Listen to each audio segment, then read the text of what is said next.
시청자 여러분 안녕하십니까? 박용의 뉴스라이브 문을 엽니다. 오늘은 출근길부터 날씨가 예사롭지 않습니다. 역시나 이 한낮에는 때이른 더위가 기승을 부린다고 합니다. 이 서울이 28도까지 오르면서 자외선과 오존 농도도 높아집니다. 햇볕이 강한 2시에서 5시 사이는 외출을 삼가시는 게 좋겠습니다. 5월 18일 박용의 뉴스라이브 지금부터 시작합니다. 오늘의 헤드라인입니다. 강남구 수서역 주변 공공주택지구 조성에 대해 주민들은 기반시설 확충을 요구하고 있습니다. 마포구가 거리 조형물 설치에 10억 원 이상의 예산을 배정한 것을 두고 논란이 일고 있습니다.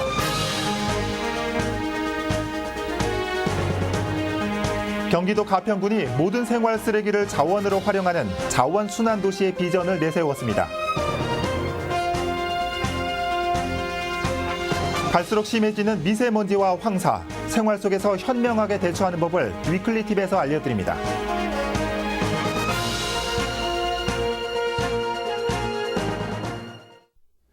여러분 혹시 자원순환도시라는 개념에 대해 알고 계십니까? 간단히 말해서 그냥 가져다 버리는 쓰레기 없이 모든 폐기물이 재활용되는 것을 말합니다. 어찌 보면 만화에서나 나올 법한 일인데 이 경기도 가평군에서는 잘하면 올해 안에 현실이 된다고 합니다. 이 현장에 나가 있는 취재기자 불러봅니다. 오용석 기자. 네, 가평군 자원순환센터에 나와 있습니다. 예. 앞으로 이 가평군에서는 매립시키는 쓰레기가 하나도 없게 되는 겁니까? 네, 지금 제 오른쪽 우측으로 이제 화면을 보여드릴 텐데요. 지금 보시는 것이 바로 가평군 자원순환센터 안에 있는 쓰레기 매립장입니다. 예. 원래는 한 2022년 정도면 저 매립지가 모두 메워지게 될 예정이었죠, 쓰레기로. 그런데 이 가평군의 자원순환도시 프로그램이 계획대로 진행이 된다면 이 기존에 묻혀있던 그 쓰레기까지 모두 파내서 이 자원화가 가능해진다고 합니다. 그렇다면 이 자원화는 어떻게 할 것이냐? 제 지금 우측에 생활 폐기물 전처리 시설이라는 것이 있는데요. 네. 함께 가보시겠습니다. 자, 이 지금 보시는 것처럼 이 음식물 쓰레기가 반입이 되면요, 이쪽 음식물 쓰레기 반입 코스로, 그리고 일반 쓰레기는 일반 쓰레기 반입 코스로 반영이 됩니다. 이렇게 들어온 각각의 쓰레기들은 음식 쓰레기는 퇴비, 그리고 일반물 쓰레기는 시멘트 원료로 재활용이 되게 되는 것입니다. 예. 이 결론적으로 보면 이 도시 생활에서 배출하는 폐기물을 없게 만든다는 건데 이게 실제로 네네, 가능한 그렇습니다. 겁니까? 말씀하신 것처럼 이제 계획은 상당히 좋은데 장밋빛 비전 아니겠습니까? 예. 요즘처럼 이제 미세먼지가 문제가 되고 있는데요. 문제는 이것이 말씀하신 것처럼 현실화가 될 것이냐, 이게 과제겠죠. 제가 직접 이 프로그램을 기획하고 직접 만들어낸 당사자를 한번 모셔서 얘기를 들어보도록 하겠습니다. 예. 자, 가까이 나와주시죠. 안녕하세요. 먼저 본인 소개 좀 간단히 부탁드리겠습니다. 안녕하세요. 저는 그 가평군청 환경과에 근무하고 있는 장인규입니다. 네. 자, 빠르면 올해 안에 이 가평군에서는 그냥 땅에 묻어버리는 쓰레기는 없어지게 된다라고 가평군이 얘기를 했어요. 예. 이게 어떤 방식으로 가능해지는지 시청자 여러분께 알기 쉬운 말로 좀 설명을 해주시죠. 예. 그간 그 가평군에서는 그 탈 수 있는 쓰레기를 저기 보시는 것과 같이 그 파쇄시켜가지고 시멘트 연료화를 시켰고 음식물 쓰레기는 그 퇴비를 만들었습니다. 그런데 처리되지 못하고 그 단순히 매립되던 그 매립 쓰레기를 그 저희가 이제 파쇄해서 그 탈 수 있는 쓰레기를 그 순환 자원으로 이제 그 연료화를 시키게 돼서 그 가평군에는 그 탈 수 있는 재활용할 수 있는 쓰레기는 모두 다 순환할 수 있는 그런 계획이 되겠습니다. 예. 뭐 얘기하신 거 들어보면 파쇄만 가능하면 모든 것이 이제 그 재활용이 가능하다는 얘기이신데 그동안은 그럼 왜 안 했던 겁니까? 그동안은 저희가 그 매립 쓰레기에는 그 저희가 예측할 수 없는 그 뭐 볼링공이라든지 뭐 그 철판, 뭐 큰 돌멩이 이런 것들이 있는데 그전에 그것을 파쇄할 수 있는 그 파쇄 기술이 확보되지 않았었습니다. 그런데 이제 그 순환 연료 기술이 이제 2012년부터 점차 발달이 돼서 현재는 이제 그 제가 그 앞서 좀 전에 설명드렸던 그런 물질 가지고 이제 파쇄할 수 있는 그런 기술이 확보돼서 이제 매립 쓰레기도 연료화될 수 있는 그런 그 계기가 됐습니다. 잠깐 안으로 한번 들어가 보실까요? 지금 보시면 우리 담당자께서 말씀을 하죠. 이쪽 가까이 오시죠. 네. 여기 있는 것이 지금 바로 말씀하신 생활 풀 쓰레기들, 그렇죠? 예, 맞습니다. 여기 탈 수 있는 생활 쓰레기입니다. 네. 예. 그리고 이쪽으로 들어가는 게 이제 음식물 쓰레기 아니겠습니까? 예, 지금 그 좌측에 보이시는 건 음식물 쓰레기입니다. 예. 이 쓰레기들이 그 반입되면 각각 퇴비와 예. 퇴비 그리고 시멘트 원료로 생산이 된다고 했는데 음식물 쓰레기 중에서 지금 음식물 쓰레기로 버려지지 않는데 사실은 음식물이잖아요. 그 동물의 뼈다귀 같은 거 이런 것들은 또 가능해지는 겁니까? 지금 사실 그 동물의 뼈는 저희가 그 음식물 쓰레기로 그 혼합 배출하지 말려고 지금 제도가 돼 있는데 지금 사실 저희는 사실 그 동물의 뼈를 혼합 배출하시는 분들이 꽤 되십니다. 그렇기 때문에 저희가 그 동물의 뼈도 파쇄할 수 있는 그 파쇄 심을 갖추고 있고 지금 동물의 뼈도 지금 파쇄해서 퇴비화를 시키고 있습니다. 그러니까 기존에는 그 동물의 뼈 같은 경우는 그냥 묻어버리거나 소각을 시켰는데 이제 앞으로는 파쇄가 가능하기 때문에 재활용이 될 수 있다. 재활용 가능합니다. 자, 그리고 한 가지만 더 여쭤볼게요. 그러면 일반 쓰레기 중에서는 기저귀라든가 뭐 장판 같은 것들이 있지 않습니까? 그동안 이제 그 재활용이 되지 않았던 것들 이것도 가능해집니까? 그전에는 그 기저귀나 장판 같이 그 타지 않고 파쇄되지 않은 것들은 저희가 그 단순하게 매립할 수밖에 없었습니다.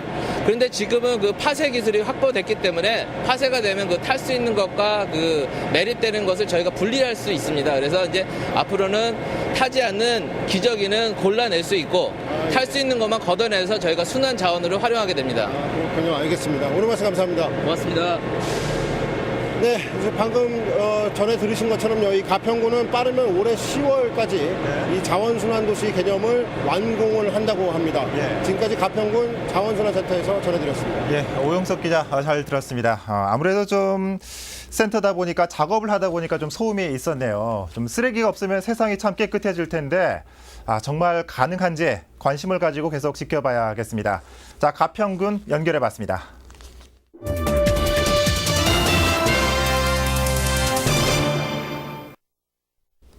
한국토지주택공사와 철도시설공단이 강남구 수서 SRT역 주변에 공공주택지구 조성을 추진하고 있습니다. 그런데 주변 주민들을 중심으로 반대 여론도 만만치 않습니다. 이 개발에 앞서 기반 시설을 확충하라는 겁니다. 보도에 김동은 기자입니다. 수서 역세권 공공주택지구 조성에 앞서 열린 환경영향평가 주민설명회입니다. 지구 조성 과정 그리고 완료 이후 환경에 미치는 영향에 대한 설명이 이어졌지만 주민들의 관심은 다른 곳에 있습니다. 이후 질의응답 시간, 마침내 주민들의 불만이 폭발합니다. 그 전에 주민들이 이야기했던 내용에 대한 충분한 설명이 되고 난 다음에 환경영향평가를 하든 환경영향평가 할아버지를 하든 해야 할 거 아닙니까? 이렇게 일방적으로 진행하고 난 다음에 주민들이 반대하면은 주민들의 님비 현상이다, 어쩐다. 기반시설 부족이 가장 큰 사업 반대의 이유입니다. 사업지구와 인접한 세곡 보금자리 거주 주민들은 학교와 지하철 등 교통 확충을 요구하고 나섰습니다. 특히 수서 SRT 용진의 기반시설 확충은 보금자리 입주 당시 정부의 약속이었다는 주장. 기반시설 확충 없이 행복주택까지 들어서면 생활 여건은 더욱 열악해진다는 겁니다. 여기 끝부터 수서역까지 보시게 되면 행복주택 우리가 상업시설 짓는 것도 행복주택으로 들어가고 근린상업지구도 오피스텔로 바뀌고 모든 부분이 전부 다 그 주거시로 다 바뀌었어요. 다 집만 짓고 있단 말이에요. 이것이 과연 난개발이 아니라고 얘기하실 수 있나요? 답변에 나선 LH 관계자는 행복주택은 청년 주거 안정을 위해서라고 강조했습니다.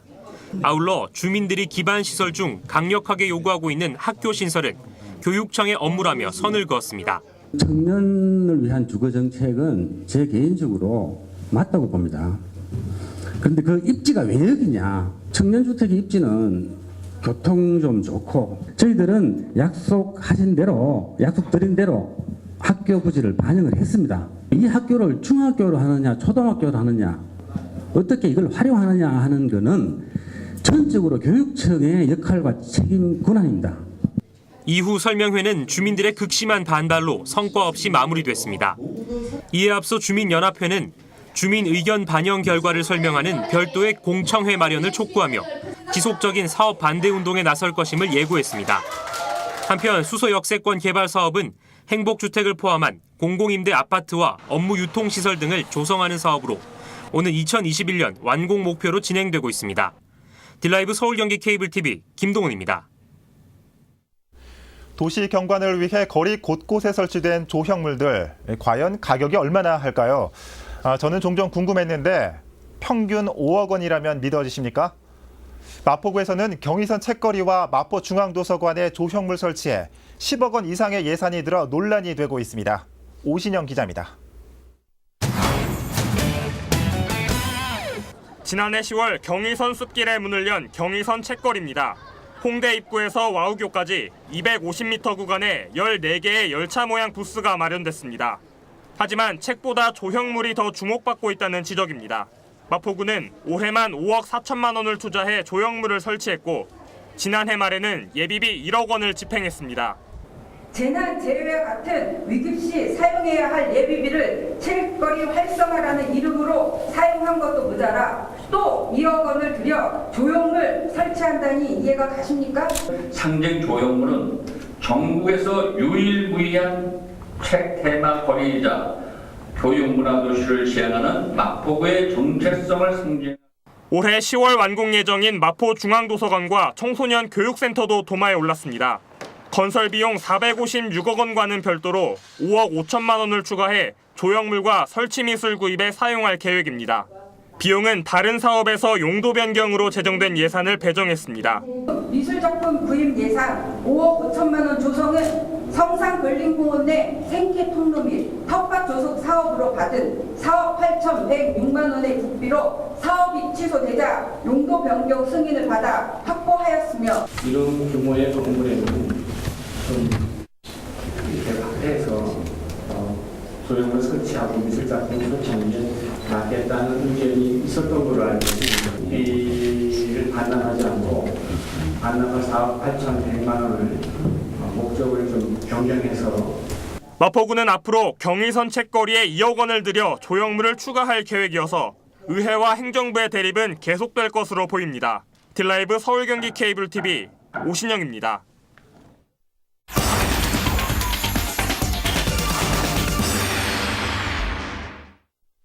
요즘 도심 속에 사는 우리 아이들, 자연을 접할 기회가 많지 않은 게 현실입니다. 그런데 지금 이 시각 금천구청에서는 어린이들이 직접 모내기를 하며 자연을 체험하는 자리가 열리고 있다고 합니다. 현장에 나가 있는 취재기자 연결해 봅니다. 진기훈 기자. 에 나와 있습니다. 네. 지금 보니까 이 건물 옥상인데 이렇게 텃밭이 펼쳐져 있고 아이들도 보이네요. 어떤 자리입니까? 네, 지금 제 뒤로는 이렇게 모 심기에 열중하고 있는 아이들의 모습이 보이실 텐데요. 네. 금천구청에서는 이렇게 옥상 공간에 이렇게 100제곱미터 규모의 텃논을 만들어 놨습니다. 그리고 이렇게 구청 직원들이 직접 한 달 동안 키운 이 모종을 네. 오늘 지역 내 아이들이 직접 심어보고 또 이렇게 뒤에 조성되어 있는 생태 공원들을 둘러보면서 자연 학습을 하는 행사가 마련됐습니다. 예. 아이들에게 참 소중한 체험 행사 같아요. 뒤로 보이는 우리 아이들 되게 신기한 표정 같은데 어떻습니까? 아이들 반응이 어떻던가요? 예, 제가 현장 연결을 하기 전에 아이들과 얘기를 나눠봤는데요. 네. 이렇게 모심기를 직접 해보니까 정말 신기하고 또 재밌었다는 반응이었습니다. 예. 지금 제 옆에서 이렇게 모를 심고 있는 어린이와 함께 한번 얘기 나눠보도록 하겠습니다. 네, 어린이 안녕하세요. 안녕하세요. 네, 어느 어린이집 누구예요? 꿈나라 어린이집 한세롬이에요. 네, 새롬 어린이 오늘 이렇게 직접 모두 심어보고 또 뒤에도 돌아보고 했는데 기분이 어때요? 좋았어요. 네, 어떤 게 제일 좋았어요?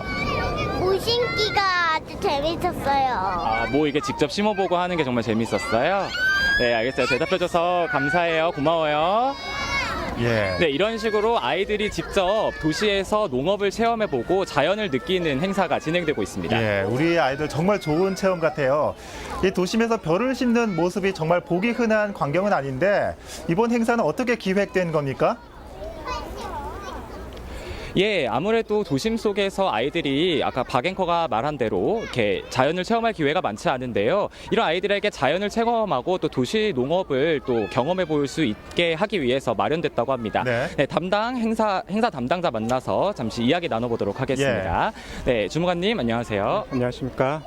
네, 오늘 행사 아이들이 지금 정말 신나 보이는데 이 행사 또 어떻게 기획하게 되신 건지 좀 간단하게 설명 좀 부탁드릴게요. 예, 저희 금천구에서는 도시농업 활성화를 위해 여러 가지 행사를 준비하고 있는데요. 이번 모내기 행사는 어린이들에게 일상생활에서 체험하기 힘든 모내기 체험을 통해서 좀 더 자연을 체험하는 기회를 가지고 좀 더 자연 친화적인 마음가짐을 가질 수 있는 기회를 마련하기 위해 개최하게 되었습니다. 네, 아무래도 아이들이 이렇게 생태계에 좀 더 관심을 갖게 되는 계기가 되겠네요. 네, 알겠습니다. 말씀 감사합니다. 예. 저 진기훈 기자 보니까 일회성 행사에 그치지 않고 더 많은 아이들이 또 벼가 자라는 모습도 관찰하고 또 가을에 수확까지 할 수 있으면 좋겠다라는 생각이 드는데 어떻습니까? 계속 추진되는 행사입니까? 네, 그렇습니다. 오늘 이렇게 아이들이 심은 벼가 자라나고 또 추수를 할 때까지의 과정을 또 이렇게 직접 체험해 볼 수 있도록 계절별로 또 행사가 마련돼 있다고 하고요. 예. 또 오는 6월에서 7월에는 이 생태 논뿐만이 아니라 이 뒤에 조성되어 있는 생태 텃밭도 아이들이 걸으면서 또 자연학습을 해볼 수 있는 그런 행사도 마련돼 있다고 합니다. 예. 지금까지 금천구청에서 전해드렸습니다. 네, 진기훈 기자 수고했습니다. 네, 요즘 아이들 이 벼를 쌀나무라고 하기도 하고 또 쌀은 마트에서 난다고 하는 아이도 있다던데 적어도 이 자리에 참석한 아이들은 제대로 배우고 갈 것 같습니다. 자, 금천구 연결해봤습니다.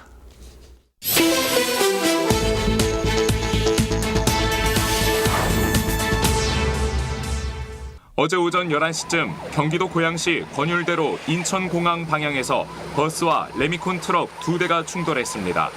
이 사고로 레미콘 운전자 30대 장모 씨와 버스에 타고 있던 50대 이모 씨가 다쳐 인근 병원으로 후송됐습니다. 경찰은 신호대기하고 있던 버스를 뒤따르던 레미콘 트럭이 들이받은 것으로 보고 정확한 사고 경위를 조사하고 있습니다.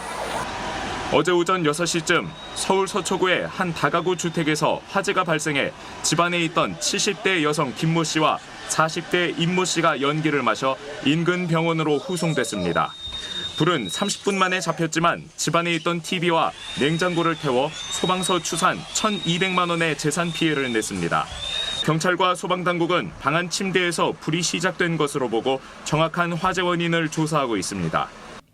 어제 오후 4시쯤 경기도 양주시의 화훼단지의 비닐하우스에서 불이 나 소방서 추산 7,800만 원의 재산 피해가 났습니다. 다친 사람은 없었지만 화재로 비닐하우스 5개 동과 주변에 있던 단독주택이 불에 탔습니다.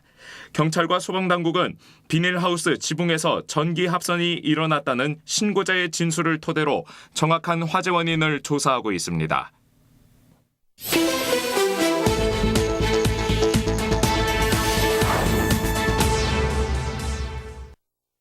사소하지만 알찬 정보를 알려드리는 위클리 팁 시간입니다.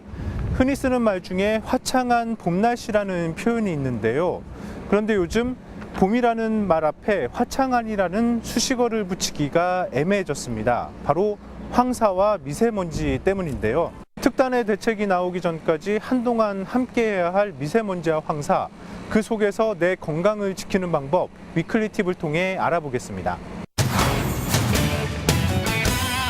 황사는 중국과 몽골 내륙에서 발생한 모래먼지, 미세먼지는 이보다 작은 10마이크로미터 이하, 초미세먼지는 2.5 마이크로미터 이하의 화석연료가 연소할 때 발생하는 대기 오염물질을 말합니다. 이 둘의 차이점은 황사는 자연적 현상, 미세먼지는 인위적 오염물질이라는 것, 또 미세먼지에는 중금속 등 유해 화학물질이 포함됐다는 점입니다. 때문에 미세먼지에 따른 건강에 대한 우려가 높아지고 있는 것. 하지만 이번에 위클리 TV에 찾아간 호흡기 내과 전문의는 미세먼지에 대한 과도한 걱정을 경계했습니다. 미세먼지 자체가 특정한 독성 작용을 일으키지 않는다는 겁니다. 그 미세먼지나 황사라는 것이 뭐 특별히 우리 몸에 해로운 어떤 그 성격이 있다기보다는 아무래도 이물질로서 오염 물질이기 때문에 특정 병을 일으킨다기보다는 기존에 가지고 있는 병이 악화된다든지 물질이 가지는 치명적인 해로움이 아니라 항상 맞는다는데 이제 문제가 있을 수 있습니다. 건강관리 방법에 대해서는 특보가 내려지면 외출 자제, 외출 후 청결 등을 꼽았습니다. 특별한 건강관리법보다는 상식선의 위생관리가 중요하다는 겁니다. 그러면서 유소아와 노약자 그리고 만성호흡기 질환자에게는 마스크 착용을 권장했습니다. 우리가 상식적인 선에서 대처를 하는 것이 가장 중요하다고 하겠습니다. 예를 들어서 외출을 하고 먼지를 뒤집어 쓰고 들어왔을 경우에는 손과 샤워를 잘 한다든지 또는 또 이제 입으로도 숨을 쉴 수가 있으니까 뭐 구강 관리를 철저하게 한다든지. 이번에는 미세먼지와 황사에 대비한 마스크 고르는 방법 알려드리겠습니다. 간단한데요. 포장지에 의약 F과 KF 마크가 표기된 마스크를 이용하시면 됩니다. KF는 코리아 필터의 약자로 뒤 숫자는 입자 차단 성능을 나타냅니다. 80, 94, 99 이렇게 세 가지 종류가 주로 유통되고 있는데 숫자가 커질수록 필터의 성능은 좋아지는데 반대로 호흡이 어려울 수 있으니 이 점 고려해 적합한 필터 이용해 보시길 바랍니다. 지금까지 위클리 TV였습니다.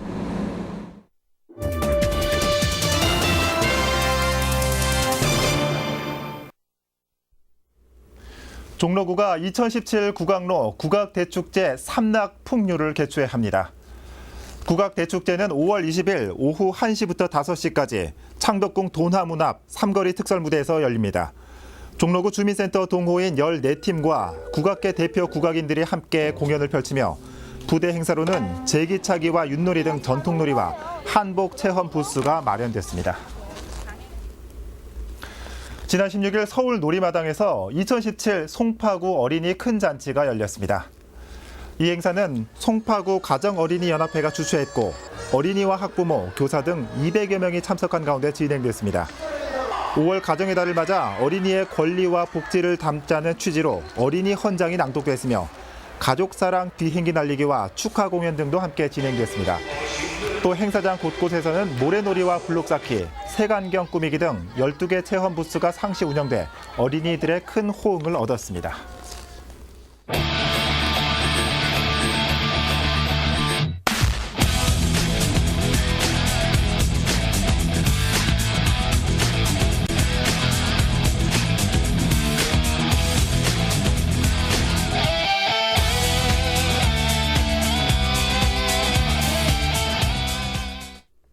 요즘처럼 화창한 날씨, 주말에 어디 갈지 고민 많이 되시죠? 요즘 곳곳에서 열리고 있는 봄축제 가보시는 건 어떨까요? 중랑구에서는 내일부터 일요일까지 장미축제가 개최됩니다. 이 사진 찍기 참 좋을 것 같고요. 또 성북동에서는 역시 내일부터 일요일까지 야행축제와 세계 음식축제가 열린다고 합니다. 중랑구와 성북구 멀지 않으니까 낮에는 중랑구 장미축제 갔다가 밤에 성북구 야행 보시는 것도 좋을 것 같습니다. 자, 박용의 뉴스라이브 마칩니다. 시청해 주셔서 고맙습니다.